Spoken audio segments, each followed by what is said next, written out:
انسانوں پر کتنا مہربان ہے، لیکن انسان ہے کہ گمراہی پر تلا ہوا ہے۔ سورۃ الملک نے بتایا کہ اللہ تعالیٰ کسی کو آگ میں نہیں ڈالنا چاہتا، لیکن یہ انسانوں کی اپنی حماقت ہوتی ہے کہ وہ ایسے گناہ کر جاتے ہیں جو ان کی سزا کا باعث بن جاتے ہیں۔ پھر اس نے کہا، اب تھوڑی دیر بعد مسلمان نماز پڑھیں گے اور تم ان کی آوازیں سنو گے۔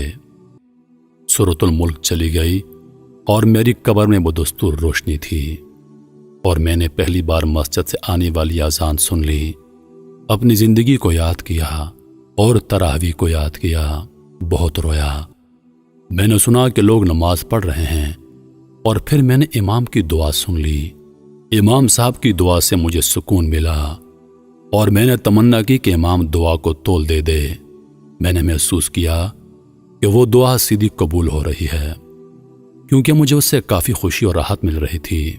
میں روتا جا رہا تھا اور ساتھ ساتھ آمین پڑھتا جا رہا تھا۔ اس طرح رمضان کا سارا مہینہ بہت سکون اور راحت سے گزرا۔ اور پھر ایک دن میری قبر میں انسان کی شکل میں ایک آدمی آیا جس سے بہت تیز خوشبو آ رہی تھی۔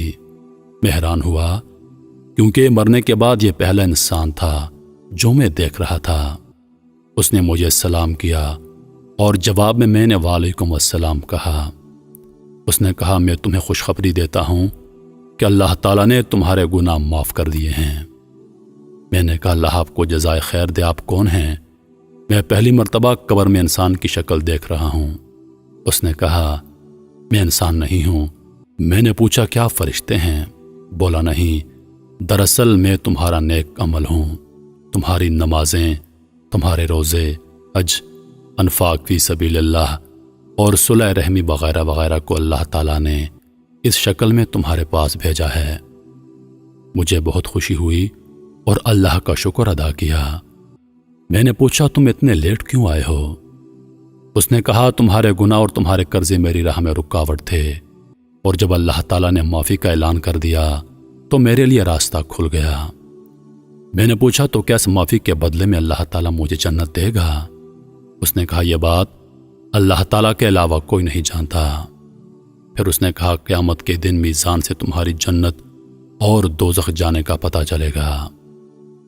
اس کے بعد عمل صالح نے کہا، تمہارے کچھ نیک اعمال بالکل زندگی کی آخری گھڑیوں میں کام آ گئے۔ میں نے پوچھا، وہ کیا ہیں؟ اس نے کہا، اگر تمہیں یاد ہو، مرتے وقت اللہ تعالیٰ نے تمہیں توفیق دی اور تم نے کلمہ پڑھا۔ تمہیں اندازہ نہیں کہ فرشتوں کو کتنی خوشی ہوئی کہ تمہاری زندگی کا خاتمہ توحید پر ہوا، جبکہ شیطان تمہیں نصرانیت اور یہودیت کی تلقین کر رہا تھا۔ اس وقت تمہارے ارد گرد دو قسم